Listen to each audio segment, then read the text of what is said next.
مولاي صل وسلم دائما أبدا على حبيبك خير الخلق كلهم مولاي صل وسلم دائما أبدا. حضرت عمر جب نعرہ لگاتے نا تو کس طرح کانپتے.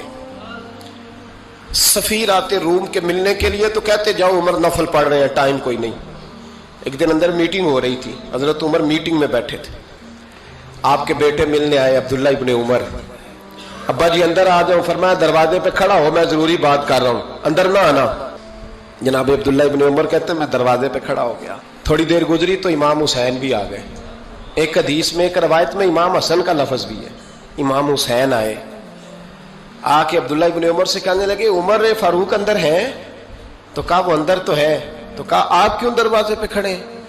کہنے لگے ابا جی نے کہا ہے یہاں انتظار کرو، میں کوئی ضروری بات کر رہا ہوں، لیکن شہزادے میرے لیے کہا ہے، میرے لیے آپ جانا چاہیں تو چلے جائیں. امام حسین کہنے لگے امیر المومنین کوئی بات کر رہے ہوں گے، میں ظہر کے وقت مسجد میں مل لوں گا، ظہر کا ٹائم آئے گا نا تو میں مسجد میں مل لوں گا. یہ کہہ کے چلے گئے. حضرت عمر باہر آئے تو حضرت عبداللہ ابن عمر سے کہا کہ کوئی آیا تو نہیں؟ عرض کی حضور حسین ابن علی آئے. حسین ابن علی. تو کہا اندر کیوں نہیں بھیجا؟ کہا میں نے کہا تھا بے شک چلے جائیں، لیکن وہ کہہ رہے تھے کہ میں ظہر کے وقت مسجد میں مل لوں گا.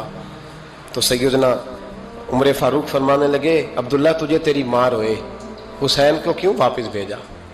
پھر عمر دنیا داروں کے سامنے ڈٹنا، کھڑا ہونا عمر پہ ختم ہے، لیکن جو اندر کی بات ہے نا، روح کی، جو عقیدت کی بات ہے، جو وفا کا رشتہ ہے، اس کو کون سمجھے؟ یہ جو روح کی مجبوریاں ہیں، یہ جو وفا کی مجبوریاں ہیں، اسے لوگ کیا سمجھیں؟ انہیں کیا پتا کہ مرشد کے بیٹے کے پیر چومنے میں حسن کیا ہوتا ہے. انہیں کیا پتا کہ جب استاد کا بیٹا گھر میں آتا ہے تو دل کرتا ہے مکان بیچ کے اسے دے دیں، اس کے باپ کی نیکیاں بڑی ہیں. جناب عمر فاروق دوڑے گئے، امام حسین کے دروازے پہ دستک دی. امام حسین باہر رکھا. شہزادے یار ملنے آئے تھے تو بغیر ملے کیوں آ گئے؟ عرض کی کہ آپ مصروف تھے، آپ کے اپنے بیٹے بھی دروازے پہ کھڑے تھے تو میں واپس آ گیا. امام حسین کہتے عمر جذبات میں آ گئے، سر سے پگڑی گر گئی. کہنے لگے حسین میرے بیٹے کا اور حسین کا کیا مقابلہ؟ کیا اس کی ماں کا نام فاطمہ الزہرا ہے؟